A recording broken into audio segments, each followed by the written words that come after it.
30-year-old male at the time was happily married to my 30-year-old wife. We'd been married for around 6 years. I will refer to her from here on out as Sarah, not her real name. We traveled, ate together, and spent time together basically every night for the first 6 years of the marriage. Just during 2019, I started to see some warning signs that in retrospect should have told me something was up. In early 2019, I had to be out of town for work, a conference, the first time that I had ever been gone overnight from home without her. She immediately suggested that her friend might come over and even stay over those days. Now for context, this friend, a 29-year-old male, I will refer to him as Mark, is someone she texted all the time. They were close friends, and I know for a fact had been intimate with before we met. I put my foot down and I said no, pointing out he never came over in 6 years except the one time I was gone. While she got mad, she respected my wishes to the best of my knowledge and the footage from the security cameras. There were other things as well that gave me pause, but for the interest of time, I will move on. Now we arrive at the end of 2019 as we were in a movie theater together. I noticed her writing messages to someone on her Apple Watch during the movie. This was very unusual for her to do, and the messages, although I can't remember them, were a bit strong for a coworker at a new job, but nothing overly sexual or romantic.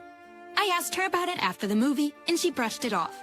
So over time, her behavior changed, sitting away from me on the couch, changing in a different room, and so on. I start to wonder if I am being cheated on or if something was being hidden from me. I felt tremendous guilt for even thinking of checking her phone for confirmation, feeling that if I do and I am wrong, there's no point in continuing to be married. After thinking about it for days, I decided to check it in January of 2020. No, her phone is always close by, and I don't know the passcode. Luckily, her watch is accessible, and she made the code our anniversary. What I discovered next was horrifying. Sarah and Mark have been discussing her hookups with one of her coworkers. They were mocking me for not noticing what is going on. Sarah was discussing how the idea of me touching her is revolting, and how she can't imagine having kids with me. We had been trying in mid-2019, so this was especially hurtful to me. Then I read the messages between Sarah and the coworker. We will call him Carl. Those messages were explicit, and Sarah showed more affection for him in every way than she showed me. In the past few months, and each message told me a new revelation that hurt. More, it said that a trip that she said was to console a friend was really so that the friend could meet Carl, and that she began changing in the bathroom so I wouldn't see the hickeys on her body, and that her therapist knew all about this and said that I should be made aware, but that she should be happy with whoever she wants.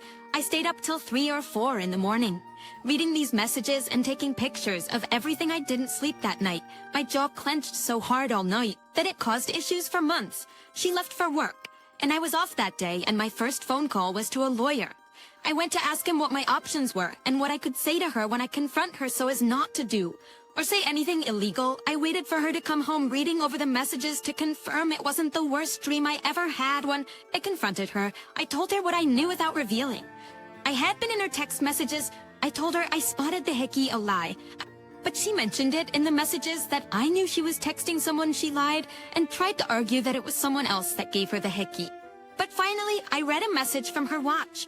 I guess what I expected was for her to break down and admit everything. Instead, she exploded in rage that I violated her privacy, the insanity and gaslighting of trying to convince me that I was the bad guy.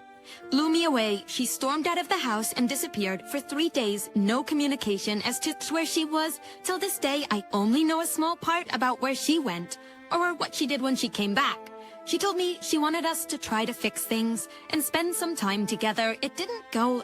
Well, I caught her sneaking off to meet with him once again, and she foolishly left the watch behind, and I could read the messages in real time. I finally told her in February 2020 that I contacted a lawyer. She insisted that she won't sign anything until we attend couples counseling.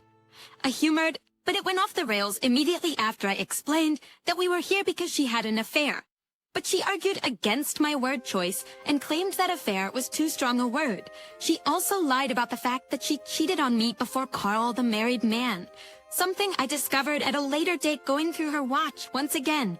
She admitted her plan was to find an apartment, then hand me papers without me ever knowing what was going on. She even tried to blame the whole affair on me, using in the therapist's view my disagreements as proof of my cold and uncaring demeanor. She gave an example saying I did not immediately scream at my parents for a Christmas gift. she didn't like or at her parents. When they off-phase, when they playfully made fun of her, at this point, the decision was made. I needed to divorce her, as she will never tell the truth. We agreed she would move out of the house, and I even helped her find an apartment, anything to get her out of the house faster. Was vacation. One day in March 2020, I watched the news of the pandemic come in, and all the construction work stopped.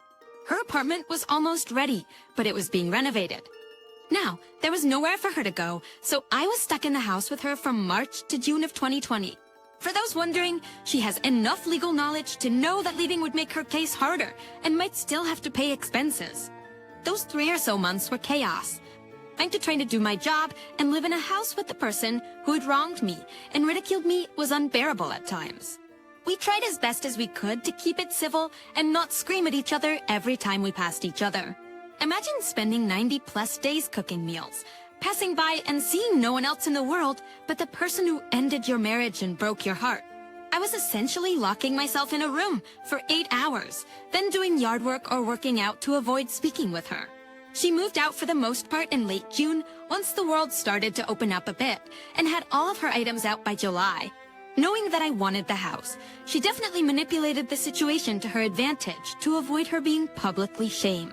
Her family, to this day, does not know what caused the divorce. She didn't tell them the divorce was happening at all until after the papers were signed and essentially forced me to pretend we were still together until then, at which point I told her to tell her parents or I would. They never were asking me what was the cause, although 1 or 2 did wish me well. I never felt the need to tell them, as despite the pain and gaslighting she caused, I didn't feel the need to hurt them. Her parents never wronged me. Carl and Sarah didn't last. When I found out, Carl told her to leave me and be with him.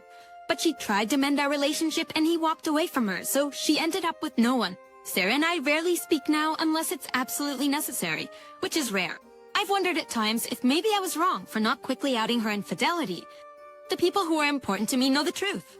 I also never confronted or spoke to, for that matter, Carl or Mark or her friends who knew about all of this but never warned me. As for me, I found someone who is truly a good person and have a great relationship. I've never told Sarah as it's none of her business. Much like telling her family about her cheating. Thank you for watching. Like, comment, and subscribe if you enjoyed the video. Until next time, I'll see you again. Take care.